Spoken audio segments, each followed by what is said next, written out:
Hello, hello, hello, and welcome everyone to Daring Live. I am not Jamie Laddie. My name is Jonathan Fraser. I'm a producer here at Daring Live. Jamie Laddie is currently out on assignment. We wish him well in all of his endeavors. With me today, though, is the constant, the venerable, the one, the only Dave Bandrowski. How are you, Dave? All right, good to be here. Good, man. Good to see you. Good to see you. How's things out in New Orleans, dude? That's nice, hot and humid like every Everyone's northern summer great. day. That tastes great together. Hot and humid. That's okay. I'm in Southern California. It is 97 degrees here, Wow. which has like come to be like somewhat temperate. Yeah, some days out here it gets up in the hundreds and it's just awful. Just the worst. I cannot stand it. But today I'm happy. I'm inside. Yeah, it's a dry. Get out of here. I'm inside. It's cool. It's temperate. My keyboard is comfortable. I hope you're comfortable. Our guest today is coming to us. She's an international guest coming to us from New Zealand by way of Cambridge, Massachusetts. Is that right? Yep. I'm looking forward to learning about that move. She's a co-founder of the band Mile 12, where she currently plays banjo, and with that act has won numerous awards, including the 2017 Momentum Band of the Year and the 2020 IBMA New Artist of the Year award. She's also one of 5 people to win the Steve Martin Banjo Prize in 2020.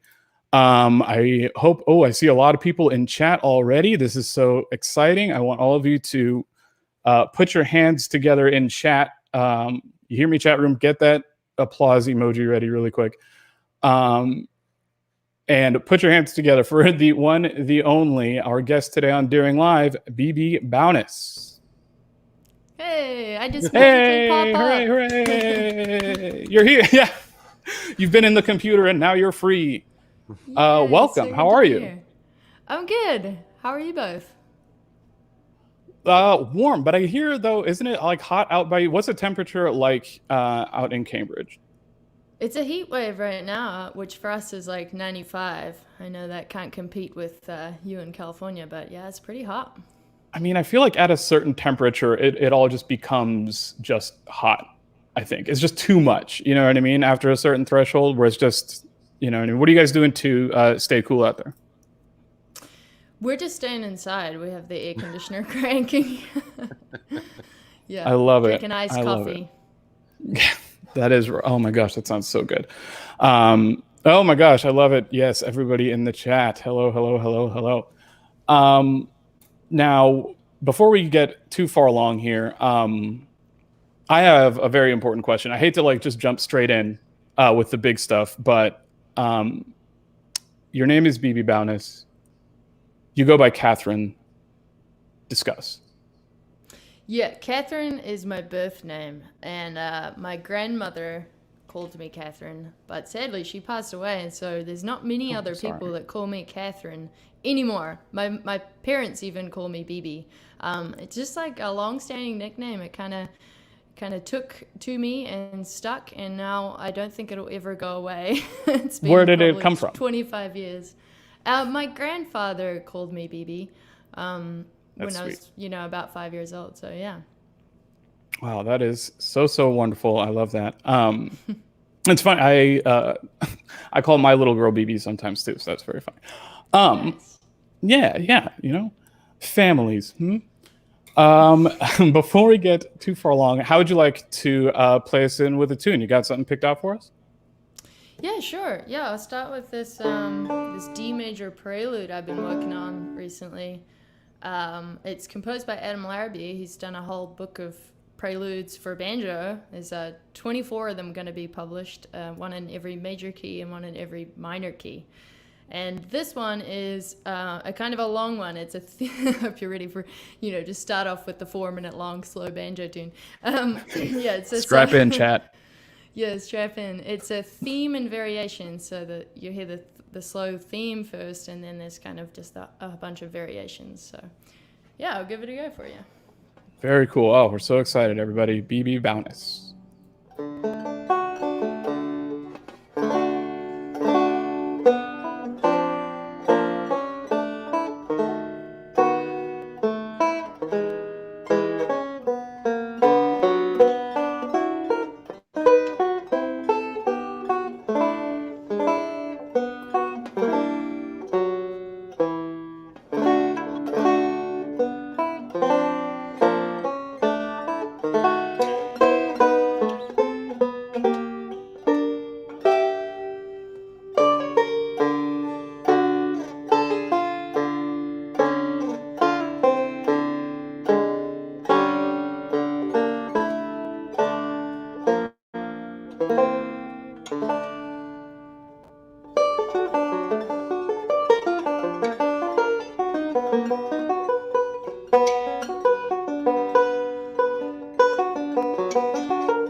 Fantastic. That was beautiful.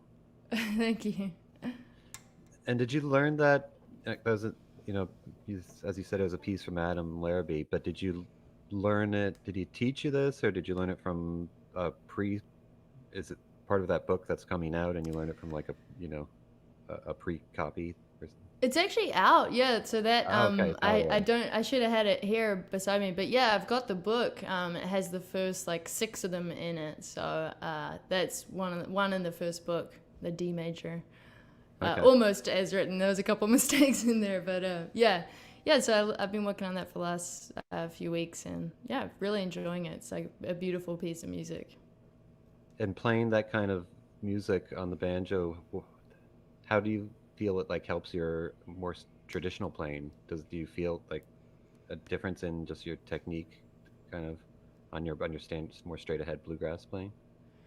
I think so. Honestly, I mean, with the pandemic, I haven't really been playing a ton of bluegrass. Like, I'm sure everyone's kind of been hunkered down the same way. So Hmm. I haven't tested that theory yet. But yeah, it's nice Right. to just be able to learn some like solo banjo music that's written from a banjo player, because a lot of the solo, more like classical kind of music that I've learned in the past has been for violin or for cello or other stuff, Right. and you can always make it work on the banjo, but it's just really nice to like learn some stuff that's, it's kind of like both. It's composed by a classical musician, but he also happens to be a banjo player, so he's like writing it in a very banjoistic way, which is really Right, and it cool. makes And yeah, in the terms of like, fingerings yeah, make sense and things like that. exactly, fingerings make sense. Or even though they can still be really tricky like pieces, but it's like, I don't know, it just like comes from a different kind of angle, I guess. With like violin music, there's always a part of me that's like wondering if it's going to be possible or not. Whereas for at least this, it's like, well, somebody's played this on the banjo before, so it Right, must be right. I know what you possible mean. in some sense. Yeah. Right, right. Totally. When I've tried to play other other instruments music before, wondering, having that curiosity, is this even possible? Am I wasting my time? Yeah, or like you have to cut out certain notes, or like oftentimes I'll have to like change the key of a piece so that Yeah, it'll like logistically fit in the two and yeah, a half octaves. right, right. Yeah. And so you said you haven't been playing that much bluegrass. What have you been playing when you're just around the house by yourself? What do you usually pick up?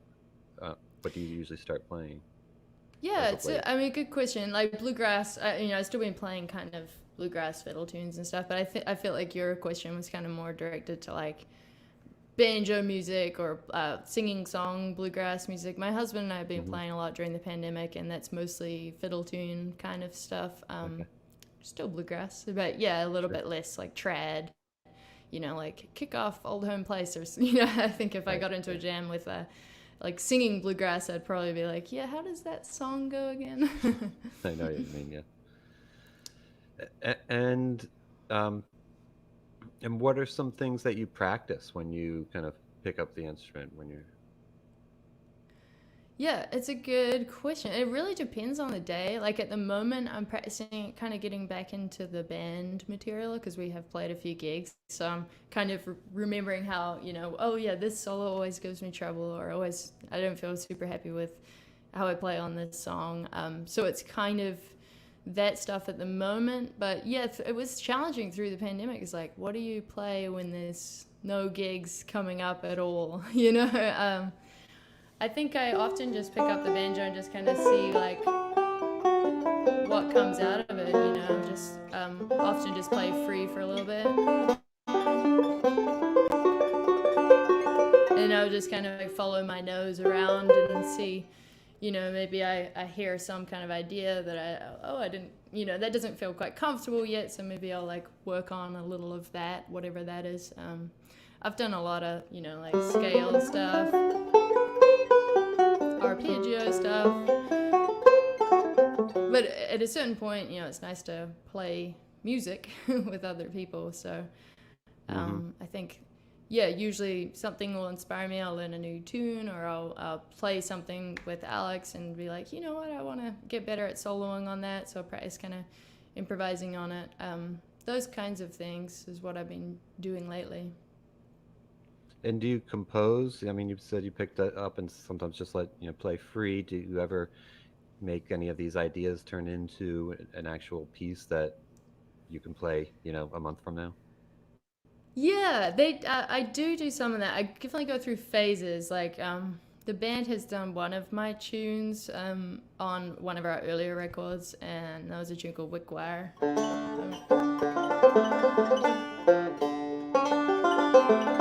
I don't know. I'm sure if I could actually remember how to play it right now, but yeah, I do go through periods where composing tunes, and I'm really good at composing like an A part or a B part or a C part, but maybe not putting them all together into like a formal tune. I've got to work on that. I'm great at Right. like half tunes. Yeah. How do you capture it? I have trouble getting ideas down to a spot where I can remember it later, other than just recording it and then have to transcribe myself, which gets a little frustrating. Just Yeah, picturing on my phone or something. definitely. Do you I've have? done a lot of audio recordings, and I'll listen back. I'll be like, "That's really cool sounding," but what on earth am I doing? I can't even remember the voicing or the Right, fingering. It'll be right. some like crazy like thing I came up with. But so I started more recently doing videos, because then at least I get an idea of like, oh yeah, my fingers are kind of in that shape or whatever. Right. But then you have a whole phone full of videos, which is another, like Right. It's now my a phone's memory issue. full. Right. Yeah. Yeah, so I think that the trick, I guess the challenging part for me is I often go through periods where I'm really inspired to like get down ideas, and like I have a couple of parts for a tune or whatever. But I don't, since I haven't got a solo album out yet, and I probably will do that at some point, and that would probably be a good like a deadline to have. But at the moment, I don't have a reason to like have to have them all finished. So they kind Hmm. of, I just kind of sit there with like those videos on my phone, or an iTunes playlist of like, it's like having all these limbs lying around, but they don't make Hmm. a full person yet. Right. So Totally. yeah, that's a But good, you're I never think. like writing down like little phrases in tab or something like that. I don't really do the tab thing, because I'm actually not that fast at reading tab anymore, especially like over the 12th fret. Like if I see a 17 written down, I'm like, where is the seventh? I have to like count up to it now. So especially up there, I'm much better at knowing F sharp, A, E, G. I'm knowing the note names rather than the tablature. So tablature is like just as hard as like relearning it from the audio or something like that. And you teach quite a bit. What's kind of your philosophy with teaching and tab versus learning by ear? Ah, a good question. I think tablature can be good for the right people, if they're the sort of person that can digest something quickly and then just feel comfortable after a few days to memorize it, and then they never kind of look at the tab again, then they might be a good candidate for using tab. But most students I've ever taught, it's like much better to just not tell them that tab exists. I'm very deceptive. I say, yeah, everyone, here's this tune. It's called Cripple Creek, and I go, and then I send them a video of me doing it super slowly, like this, so you can see both my hands and can tell what I'm doing exactly. And then that's it, I've been teaching for about as long as I've lived in Boston, which is like 8 years or so. And I used to give people tab all the time until I realized that it was a horrible thing for a lot of people. They just would come in lesson after lesson and just be, I'm almost off the tab. I've nearly got it memorized. Trust me, I'm nearly there. And it's just like, it's easier to just not even go there in that case. Hmm. Yeah, I agree. Backing up on your history a little bit, you're coming from New Zealand. Um, how'd you become a banjo player in New Zealand, and then how did you learn as well? I actually did learn from tab a lot. I had a teacher, Mark Warren, who's a banjo player in New Zealand. He happened to live really close to where my parents live, so I went in for like weekly lessons and stuff. He wasn't like I had to kind of beg him for banjo lessons, because he wasn't really a banjo teacher. He was a carpenter. But so he gave in and started giving me lessons, and it was a neat thing, because we'd both be really into the same tunes and would like kind of get the Bela Fleck tab book out and like work on Slipstream or Whitewater or all those kinds of tunes. But yeah, probably looking back on it, it would have been nice to do a little bit more not from the tab and from ear training and stuff.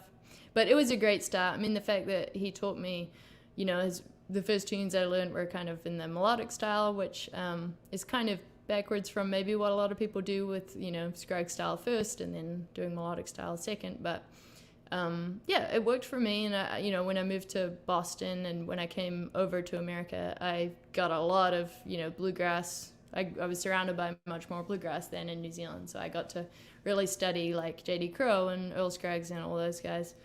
So yeah, I think it was a good way to get into it. And I think no matter how you get into it, as long as you like keep going, you're gonna get more and more well-rounded as the years go by.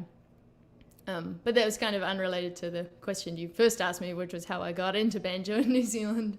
And that's, this guy, Mark, was a friend of my parents. He actually lived in their rental house, and we were painting one day, and we just saw a picture of him playing the banjo, and I had never seen the banjo before. I was like, what is that funny instrument? I was learning guitar. I could play like a few chords on the guitar down at the local music store. And he got it out. He wasn't playing much at the time, but he kind of fished it out for us and was like, this is what the banjo is. And he played me like a tune, and I was enamored. So yeah, that was kind of where it started. And I was 12 then. I didn't really realize that there weren't too many other banjo players in New Zealand. There are a few, but right.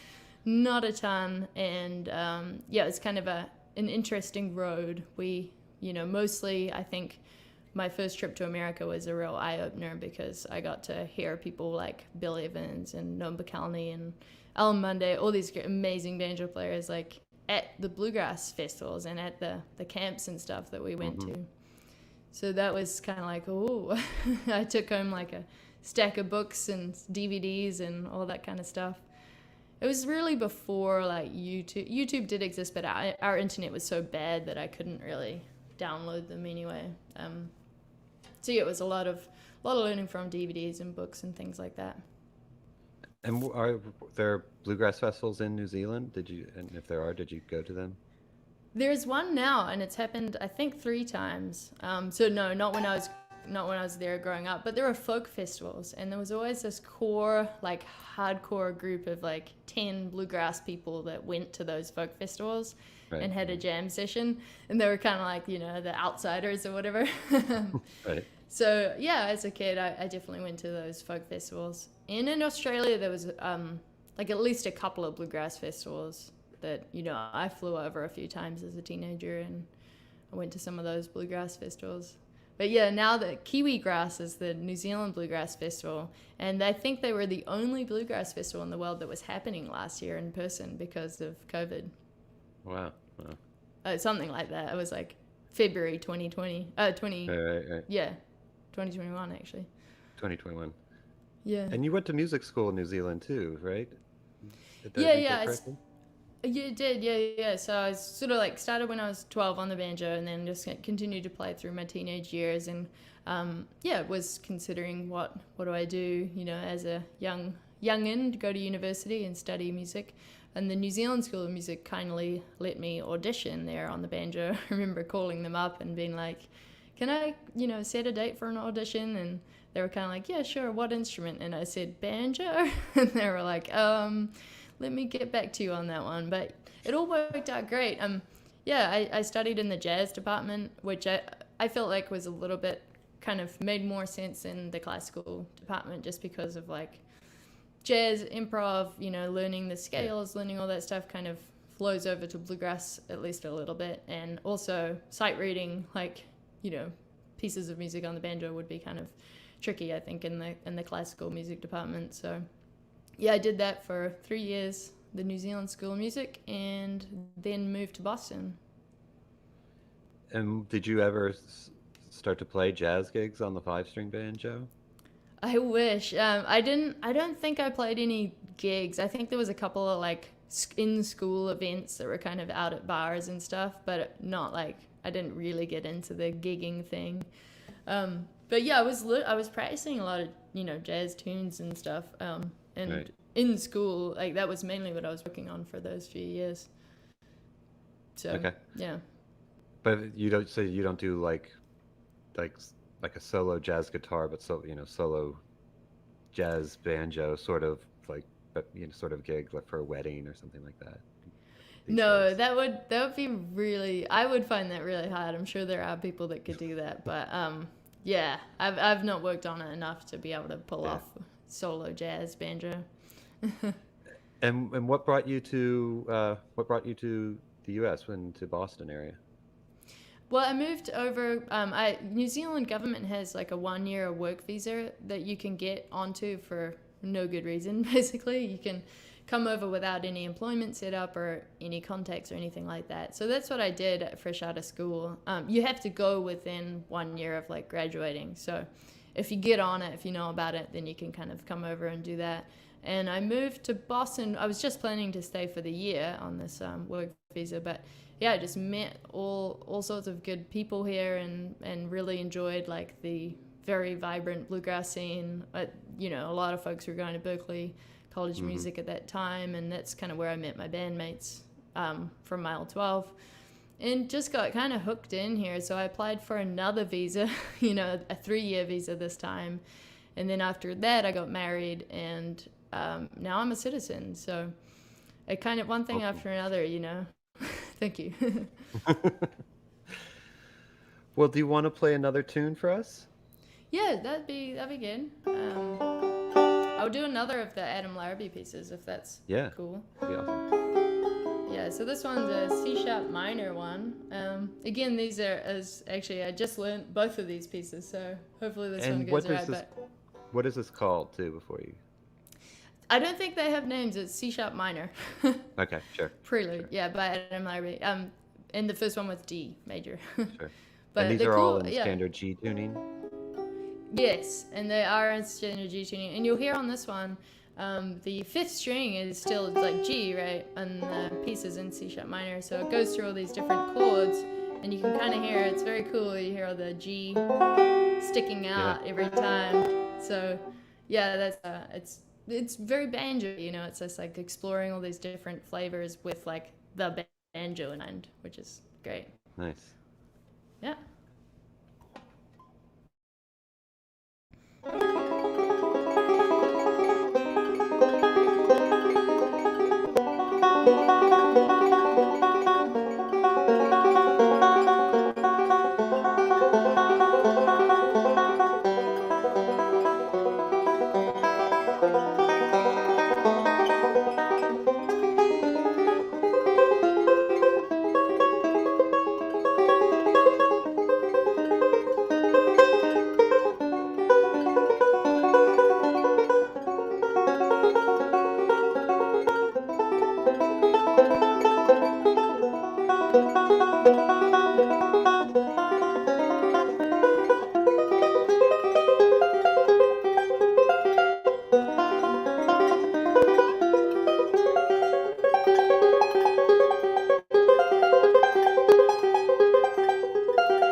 A fun tune. Beautiful. Yeah, I got to check out this book. I really, the pieces sound incredible.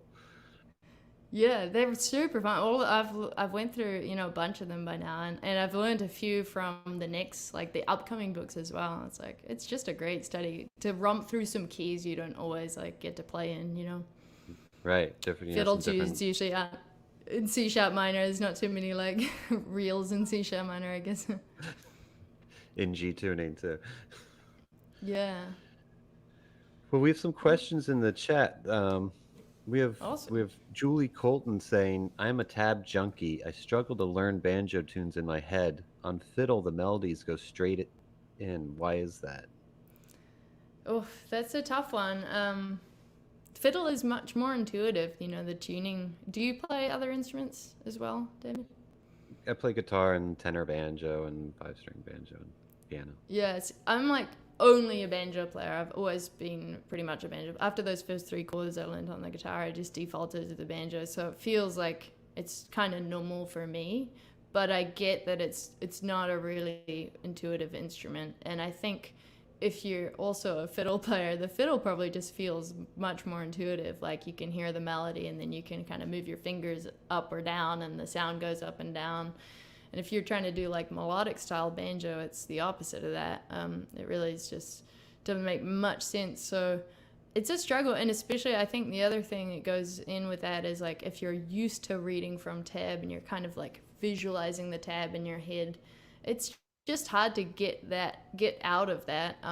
As much like ear training and learning by ear really, really slowly you can do, it does get easier, but you have to be pretty disciplined about it. I always try and tell my students to like learn less, don't expect as much. Like if you can get a half a measure one day practicing and then, skip over the few notes you can't figure out and go on and try and figure out the next measure the next day, I think on tab we get used to this like fast paced, like I learned this whole tune today, but then we don't really like know it to the same degree as if we were to learn that by ear. So I think really slow but by ear is really good. Also, video learning is a really nice way to kind of transition because you're still like relying on your ears to remember what it was you were working on yesterday. Like, what was that phrase in that tune I was working on yesterday? But you can also see the person, which is a really big help for banjo. Like, if you hear that, it could just be so many different versions of that same note, right? If we think about the piano and the way that's laid out, there's one G in that octave. Whereas banjo, there's going to be so many different, especially those G's and the D's, there's so many different ways we can play that same note on our instrument that it really is helpful to see someone doing it as well. Right. And do you think when you're remembering tunes, are you thinking about the harmonies some too? Like, I'm going in a G position, I'm playing out of like an F position a little bit. So it's not just less when it's a fiddle tune, but more when it's a like a piece that you kind of just played where you're arpeggiating, where it's melody and arpeggiating through the harmony at the same time. Oh yeah, like for that piece, I was just mentally. Yeah, the one you kind of would you look at it, Totally, yeah. If it's a tune like one I just played, I'm mostly thinking about what the chords are, but that's because that's kind of the melody of that tune is almost like the arpeggiation of the chords, right? Right. Whereas that first one, I'm kind of more hearing like that melody. So it's different for different types of tunes. I'm gonna just like turn my phone on silent, which I thought it was already. Yeah. So definitely tying in, like understanding. I think the more you can kind of thinking about what the melody is, and the more note, if you kind of know that the 7th fret 2nd string is an F sharp, and you know that the 7th fret 1st string is an A note, the more notes you can learn, and you can understand that that's also part of a D chord. The more it'll like make sense to you, So I'm a big fan of tying in, not only is it ear training, but it's also kind of like making these links between the melody notes and like understanding what those notes are, understanding how they fit in with the chords. And I think then when you learn another tune that has those same 2 notes, you kind of understand a little better, right? Oh, it's that same thing again. It's the D. Yeah. We have Gijido, I think, in the chat. Just it's not a question, really, just kind of backing up what you've been saying. Is they said I I started to really understand and learn the banjo when I dropped tabs and started learning songs by listening to recordings and trying to imitate. Yeah, Would it's you agree with awesome. that? 100%. Yeah, yeah. And I think big thing for banjo players is like often we get caught up in like trying to learn that kind of note for note, like the whole roll, all the pull offs exactly. And while that's a really good thing, I'm actually a big fan of like trying to, learn these banjo arrangements as close as we can get them to the original. I think we sometimes lose sight of like, well, what's the actual song, Do do Hmm. do do do do. Right.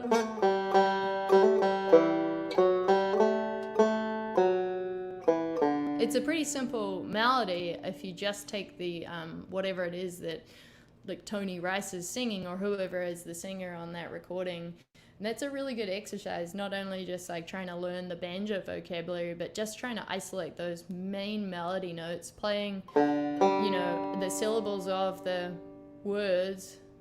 There's a well-beaten path on that old mountainside where I wandered when I was a boy. And then you can kind of fill it in if you get good at doing that. Well, first thing is if you can do that quickly in a jam session, I would rather hear somebody play that's like the melody but kind of sparsely than just something completely unrelated to the song entirely. So instead of focusing on trying to play a whole bunch of eighth notes with the chords, trying to dial in what the melody note, like is it the third that they're starting on or is it the fifth of the chord? It's usually a chord tone, so there's really only going to be, a couple of options, but getting good at doing that, I think, is a really big step. I think what you just did too, showing that you knew the lyrics to the song. Yeah, It I'm allows actually you to terrible at know, that. but it allows you to know the melody of the song. It also allows you to know what the song's about. Um, there's a great Mm-hmm. drummer here in New Orleans, Johnny Vodakovich, who he had taught me always learn the lyrics, and he's a drummer, and because Mm-hmm. you, if you're just playing something that the song's about something, if you're just playing without really getting what the vibe is, then it doesn't really relate. Yeah, Um, yeah, I think that's really cool. It just helps us too, like if you can, pick out that and understand the basics of the song. It's much mhm. better than yeah, it's a really tough balance because, if you don't study the banjo masters, you'll kind of you'll be playing the melody, you'll be playing the right thing, but you may not sound like as bluegrassy or as, banjo-y as you want to. So I think honestly in an ideal world, if you're trying to get better at like bluegrass banjo, I would do those two different aspects. Like one is like take a tune and really for a few months like really get good at the note for note kind of arrangement of whether it be Cripple Creek or Blue Ridge Cabin Home or something really standard like that, and then take the things from that song and really try and apply them, like taking a lick, and really master that lick and then try and put it into a few different other songs, as well as that other thing of like really just understanding like ear training, get good at picking out melodies, picking out the chords. Maybe you learn a song and then try and like put it into a different key even, right? That's a big thing. That's like one of the most annoying things at a jam session when you've worked for like 6 months on Blue Ridge Cabin Home, and then a person at the jam's like, let's do it in the key of C, and you're kind of like, no. But really, if you know the song well enough, you'll be able to figure out at least something to play in those other keys as well, right? Getting the basic melody and figuring out where the chord changes are, you can make something up. Yeah, yeah. Yeah. And I saw you did a transcription of a Tony Rice solo. Do you suggest learning doing that sort of thing, taking solos of other instruments, and trying to put it on the banjo, so to kind of break you out of your box of the things you normally do? Yeah, I mean, I think it depends where you're at. Like, I think having a really good foundation of like, knowing your instrument well enough so you can pick out those melody notes and know your chord voicings first. And there's a lot you can kind of learn from banjo people before you really need to go out to other folks. But yeah, if you're at that point where you can, your ears are good enough to be able to like listen to a Tony Rice solo or a fiddle lick or any other instrument.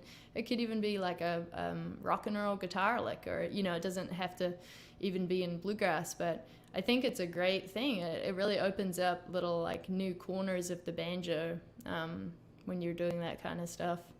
So yeah, definitely a big fan of transcribing other instruments. I think most banjo players I know and hang out with have done a lot of that, actually. Yeah. Cool. Well, we have a question in the chat here.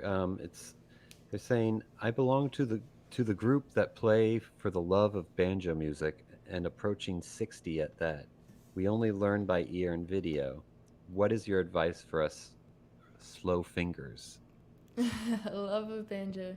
Yeah, I mean, that's great that you're learning by ear and video. I mean, that's the biggest advice I have. And it seems like you're playing with other people. I mean, all those things, are the kind of the main things I encourage folks to do when they're learning this stuff.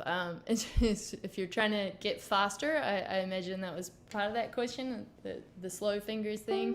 For speed, it's really a matter of working on, just really knowing the tune really, really well before you're trying to get it much faster. But if you're at the point where you're like, I got this tune down,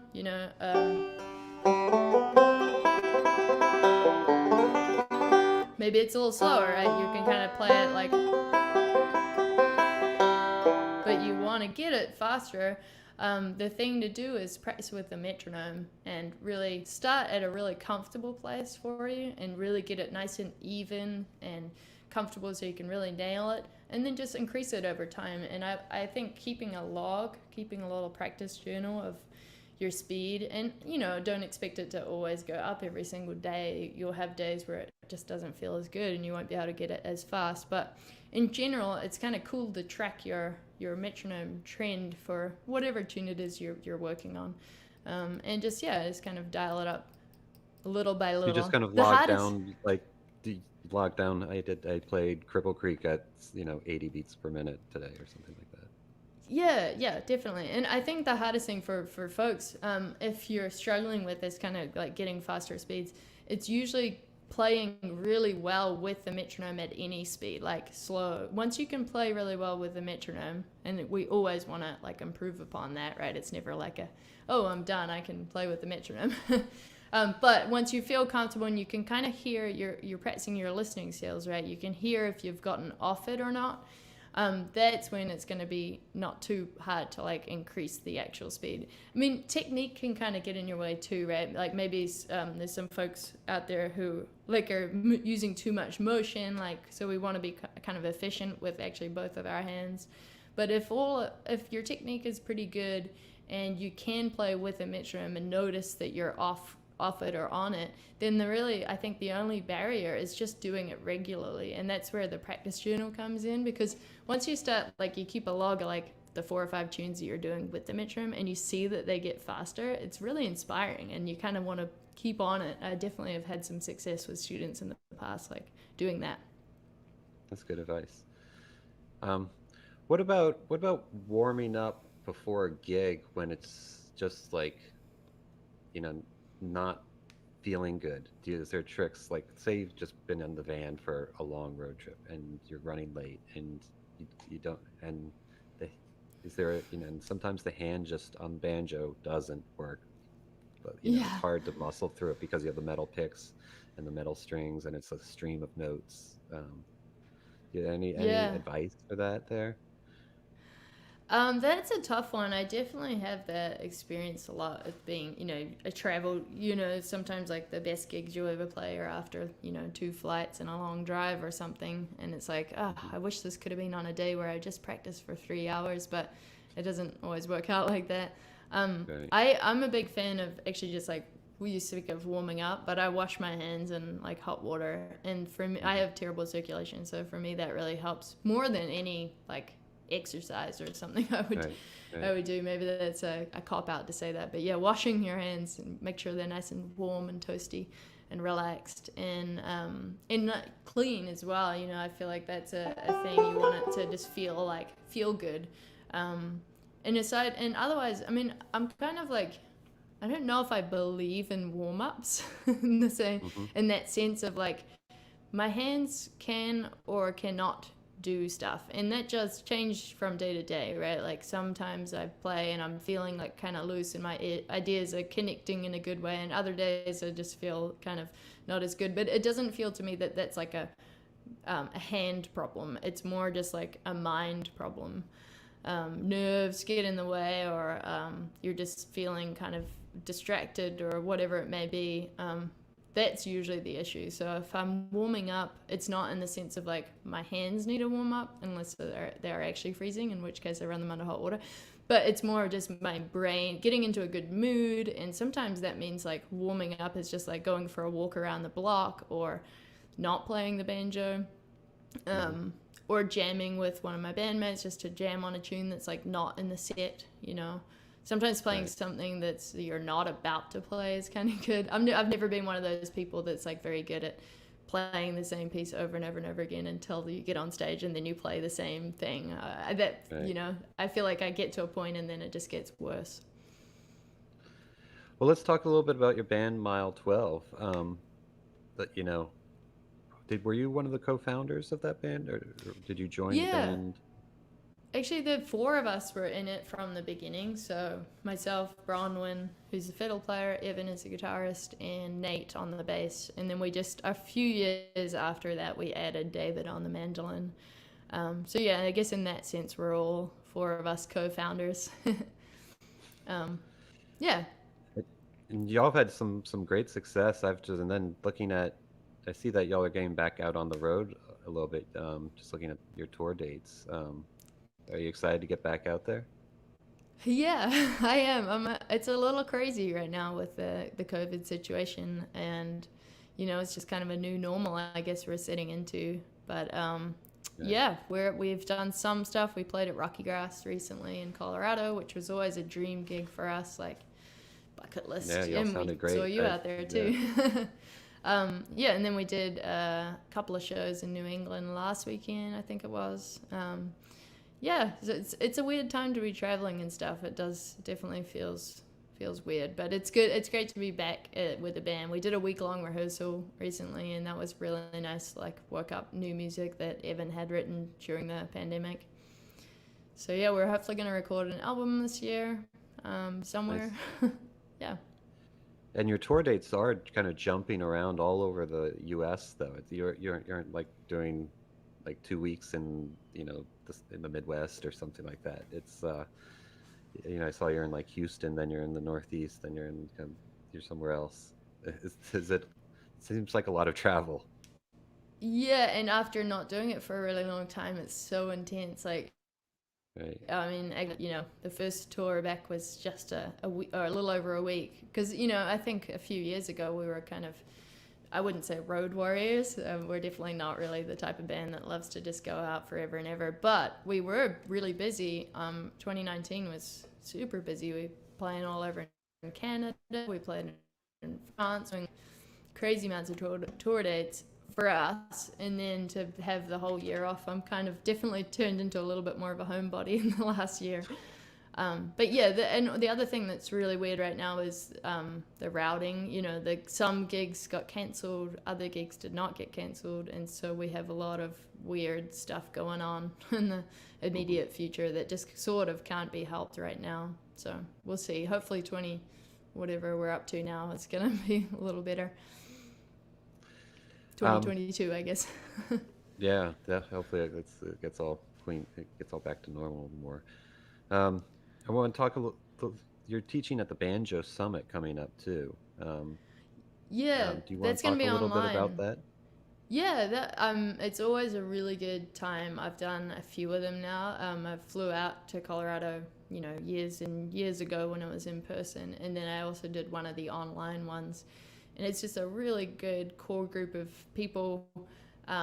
Jamie Stone, Jake Sheps, Adam Larrabee, and Wes Corbett are kind of the main faculty, and so they're kind of on faculty every year, and then they bring in a whole bunch of other special guest teachers and performers as well. So even if you're not looking to like take a class, there's some really cool shows that kind of happen So it's usually like a weekend long, and it's mostly classes during the day, and then kind of a couple of concerts in the evening.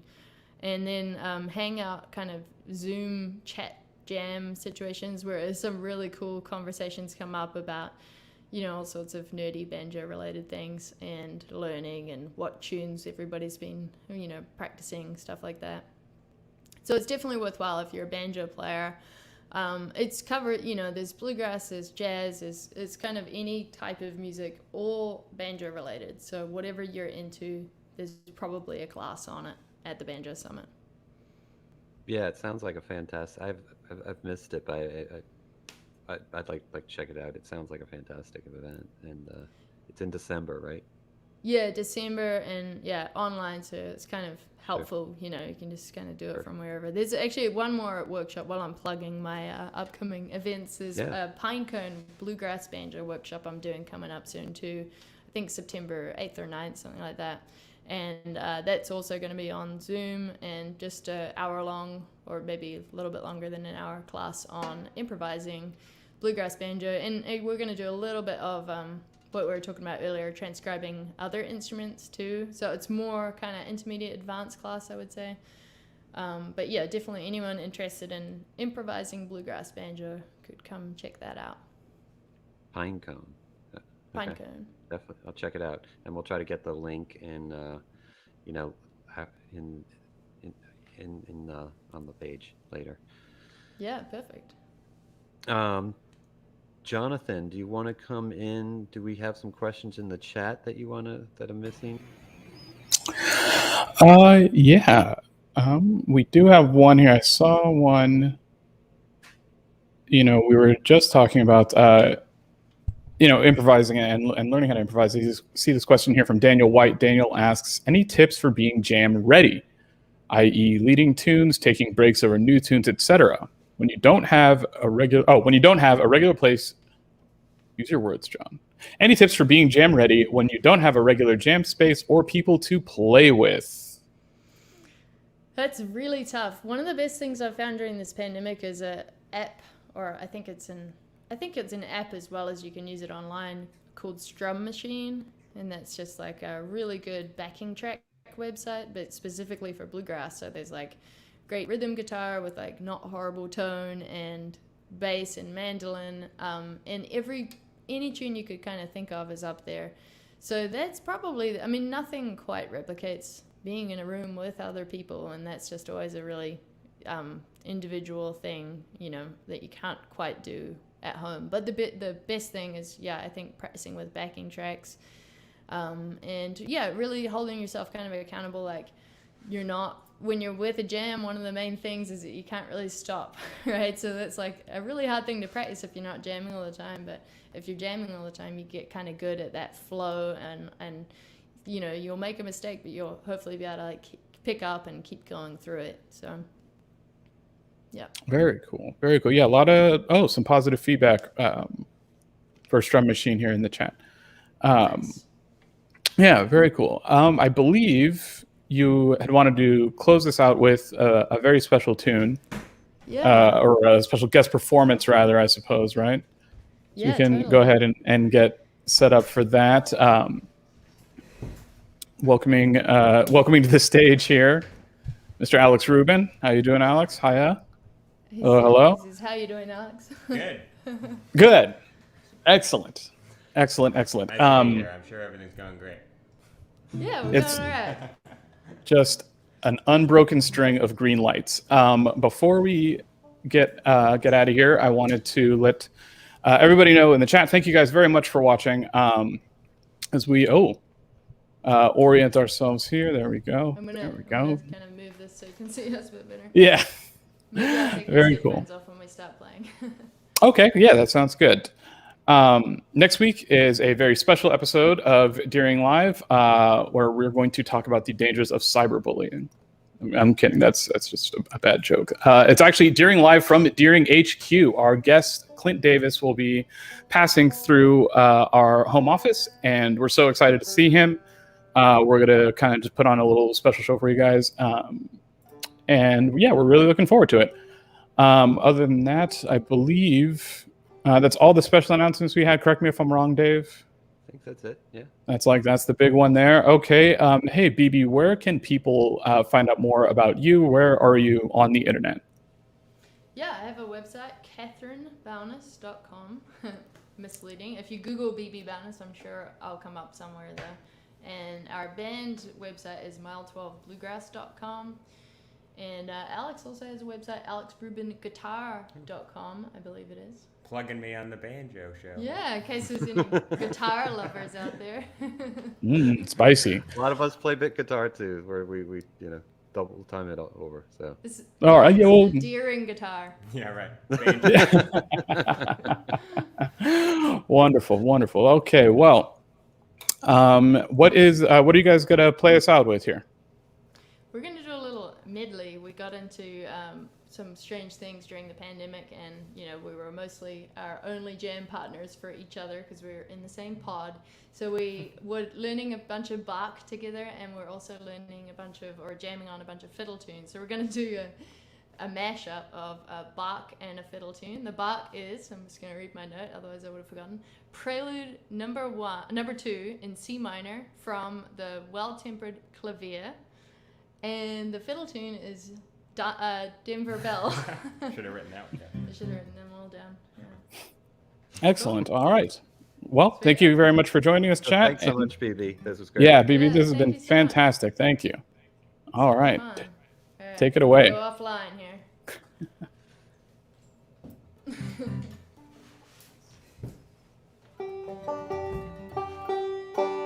Does it sound like a C still? I'll be like, Sure. yeah, cool. 1, 2, 3.